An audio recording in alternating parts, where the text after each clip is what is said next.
hari ke belakang kita ngapain aja ya? Mulai dari belajar wawasan kebangsaan sampai metode analisis isu. Semua materi tersebut udah kita pelajari dan mungkin udah kita pahami dan pastinya akan bermanfaat bagi kita sebagai calon ASN. Di episode ini kita akan berbagi satu persatu apa yang sudah kita pelajari selama 4 hari ke belakang. Dan tentunya insight yang bisa kita bawa ke pekerjaan sehari-hari kita khususnya sebagai CSN. Saya Miftah, saya akan memandu obrolan ini bersama rekan saya, ada Mbak Mira, ada Mbak Maulidina, Halo. ada Mas Ian, Halo semuanya. ada Mas Zul, Hai. dan ada Mas Fadel. Halo. Yuk, tanpa berbasa-basi lagi, langsung aja kita mulai dengan Mbak Mira dengan materi pertamanya. Waktu dan tempat. Terima kasih Mas Miftah atas kesempatannya. Materi pertama yang saya pelajari di awal adalah wawasan kebangsaan.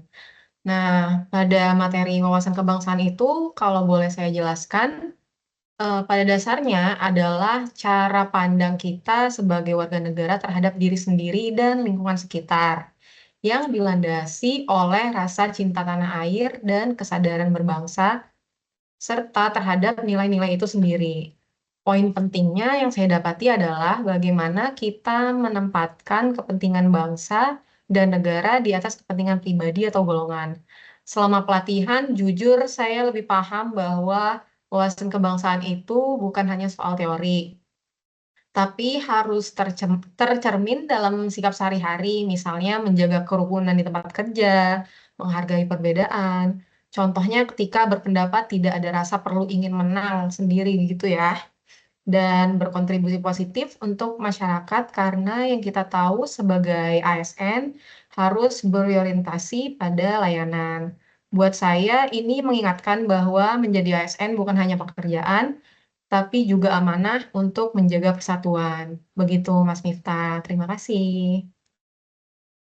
Wah, setuju banget sama Mbak Mira, apalagi di kalimat terakhir ya. ASN bukan hanya pekerjaan, tapi amanah untuk menjaga persatuan. Soalnya semangat kebangsaan ini yang buat kita kokoh. Dengan pengetahuan kebangsaan yang akan membentuk karakter bangsa yang kuat juga. Kayaknya kayak gitu ya kesimpulannya. Oke, sekarang kita beralih ke Mbak Maulidina dengan paparan bela negara dan kesiapsiagaannya.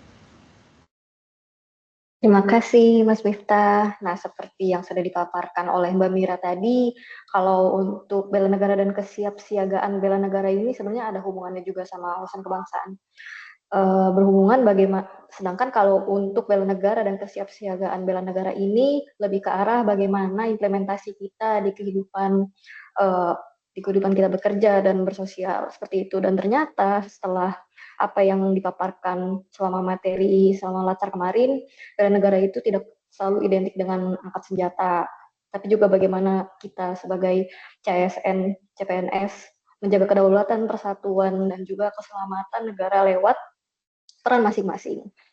Dan juga sebagai CPNS, kita bentuk bela negara juga bisa disiplin dalam bekerja, melayani masyarakat dengan tulus, kemudian juga siap menghadapi tantangan-tantangan yang mengancam persatuan nanti.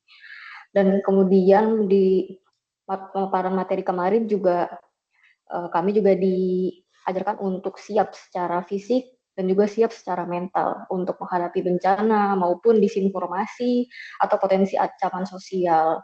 Dan saya pribadi juga merasa kalau bela negara adalah sikap mental, kesiapan hati kita, dan pikiran juga untuk berkorban demi kepentingan bangsa dan negara. Seperti itu Mas Miftah. Oh, jadi seperti itu ya. Berarti kesiapsiagaan itu kesiapan dalam bentuk apapun ya berarti ya. Berarti ya sesuai. Oh, berarti sesuai juga ya, bela negara merupakan kewajiban semua warga negara untuk meningkatkan kesadaran sebagai tanggung jawab sebagai warga negara. Oh, berarti kayak gitu. Makasih Iya, betul sekali. atas paparannya. Selanjutnya, mari kita beralih ke materinya Mas Ian. Oke. Kalau saya sih pengen sharing soal analisis isu-isu strategis kontemporer ya. Kan kita belajar identifikasi isu-isu yang sedang hangat dan juga berdampak besar bagi masyarakat. Nah, misalnya kan ada korupsi, narkoba, miscommunication, dan lain-lain.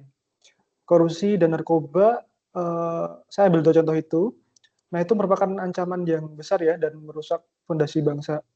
Korupsi kan melemahkan kepercayaan publik nih dan menghambat pembangunan. Sementara kalau narkoba kan menghancurkan generasi muda dan juga mungkin menimbulkan krisis sosial ya. Makanya keduanya saling terkait dan jaringan narkoba sering dilindungi oleh oknum-oknum yang korup. Nah, menciptakan lingkaran setan yang ya mungkin nggak sulit untuk diputus seperti itu. Nah, dalam menghadapi tantangan ini, saya rasa perlu untuk pendekatan strategis, menegakkan hukum yang tegas, transparansi birokrasi, dan juga edukasi publik yang harus masif gitu. Masyarakat harus menjadi garda terdepan juga dalam pengawasan dan juga pencegahan. Karena kan masa depan Indonesia bergantung pada keberanian kita ya untuk melawan dua musuh itulah secara sistematis dan berkelanjutan. Dan juga analisis ini penting supaya kita nggak hanya bereaksi, tapi bisa merencanakan langkah antisipasi gitu. Dalam prosesnya juga kita harus memilah informasi yang valid, memetakan dampaknya, dan juga merumuskan opsi solusinya.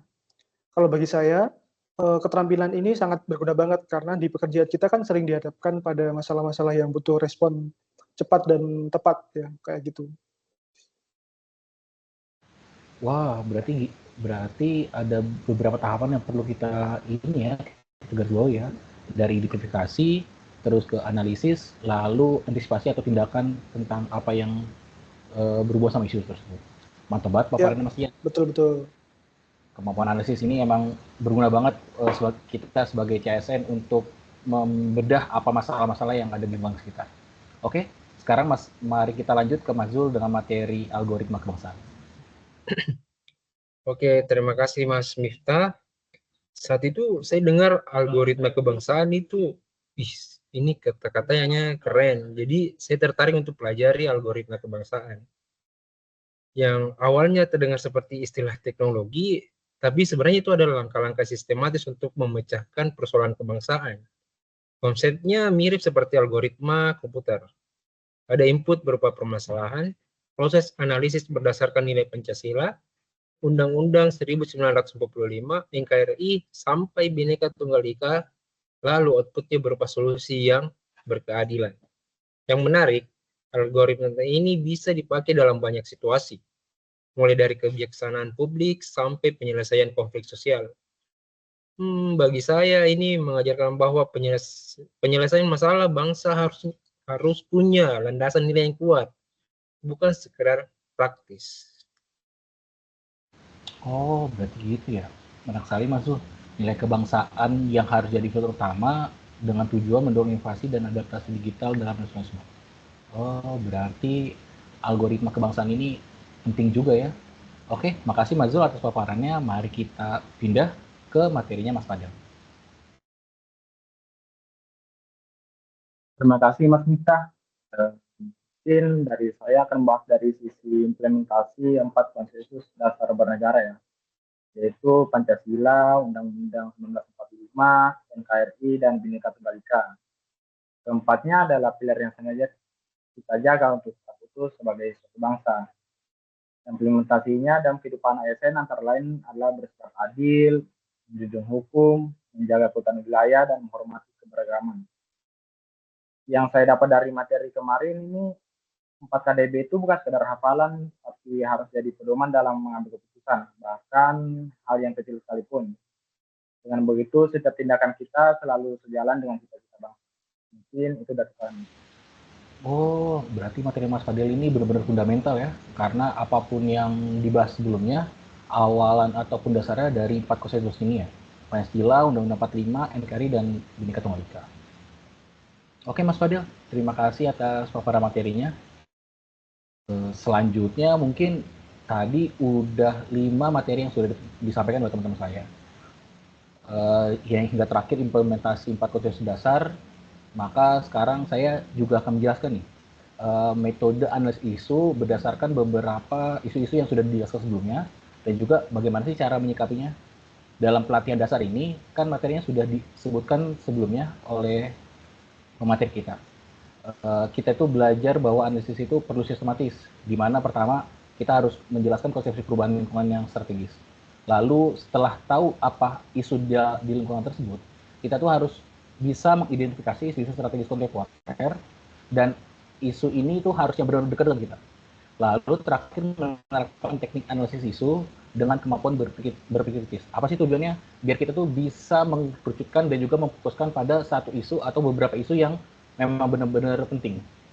Metode ini tuh penting banget untuk kita dalam mengambil keputusan yang berbasis data dan fakta, bukan sekedar asumsi. Di dunia kerja, teknik ini bisa dipakai untuk menyelesaikan masalah internal, menyusun kebijakan, merespon isu publik dengan cepat dan tepat sasaran. Bagi saya sendiri pribadi, keterampilan ini sangat relevan meskipun udah berganti zaman. Karena tantangan ke depan yang sangat dinamis, fleksibel, dan kompleks itu butuh pendekatan terstruktur dan juga pendekatan yang sistematis. Sehingga kita bisa tahu apa masalahnya dan apa solusi terbaiknya. Mungkin dari kami, para materi tersebut terdengar sudah cukup ya. Dan tadi kita sudah mendengarkan paparan materi dari wawasan kebangsaan hingga metode analisis itu. Semua materi ini diharapkan bisa memberikan kita bekal untuk kedepannya. Oke semuanya, kayaknya udah nggak kerasa ya kita berada di penghujung acara podcast ini. Terima kasih atas partisipasi narasumber yang hadir pada hari ini. Ada Mas Fadel, Mbak Mira, Mbak Audi, Mas Zul, dan juga Mas Ian. Semoga apa yang kita pelajari di hari ini bisa kita terapkan di kehidupan sehari-hari ya. Makasih juga untuk para pendengar setia.